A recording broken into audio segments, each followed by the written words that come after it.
দাদা আজকে কি নিয়ে রাজপথে? আপনারা তো শুনেছেন গতকাল একটা বিল পাস করেছে নরেন্দ্র মোদী, ক্লাস 8 পাস। সেই বিলটা হলো মনরেগা ক্যান্সেল। মনরেগাটা কেন করা হয়েছিল আপনারা জানেন, যখন অর্থনীতি ভেঙে পড়েছিল ভারতবর্ষে, তখন ভারতবর্ষের প্রধানমন্ত্রী ডক্টর মনমোহন সিং ক্ষমতায় ছিলেন। তিনি দরিদ্র মানুষকে রোজগার দেওয়ার জন্য এই মনরেগা প্রজেক্ট শুরু করেছিলেন।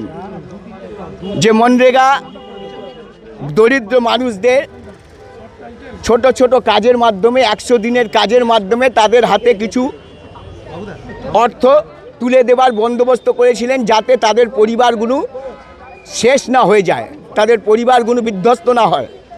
কিন্তু আমরা কি দেখলাম, পরবর্তীকালে আস্তে আস্তে আস্তে আস্তে 100 দিনের কাজ বন্ধ হতে শুরু করলো। কি কারণে? টাকা নেই। রাজ্য বলছে কেন্দ্র টাকা দিচ্ছে না, কেন্দ্র বলছে আমি টাকা দিচ্ছি, রাজ্য দিচ্ছে না। এরপর কি হলো? এরপর হলো রাজ্য সরকারের থেকেই ক্ষমতা কেড়ে নিয়ে কেন্দ্রীয় সরকার 100 দিনের কাজটাকে টোটাল বন্ধ করে দিলেন।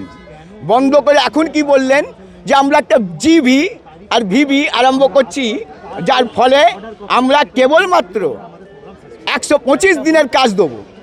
যে সরকার 100 দিনের পয়সা দিতে পারে না, তারা 125 দিনে দেবে কোত্থেকে? এখন নতুন কথা বলছে যে 60% আমরা দেবো, 40% রাজ্য দেবে। যে রাজ্যে খাবার পয়সা নেই, যে রাজ্য স্বাস্থ্যসাথীর পয়সা দিতে পারে না, সে রাজ্য কি করে 40% পয়সা দেবে 100 দিনের কাজে?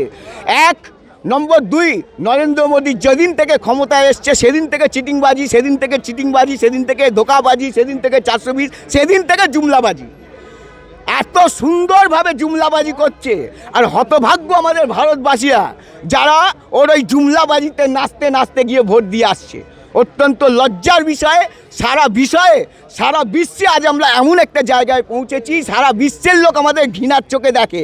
তার কারণ সারা বিশ্বে এমন কোনো দেশ নেই যে দেশের প্রধানমন্ত্রী ক্লাস 8 ফেল। এরকম কোনো বিশ্বে এমন কোনো দেশ নেই, তার নিদর্শন নেই।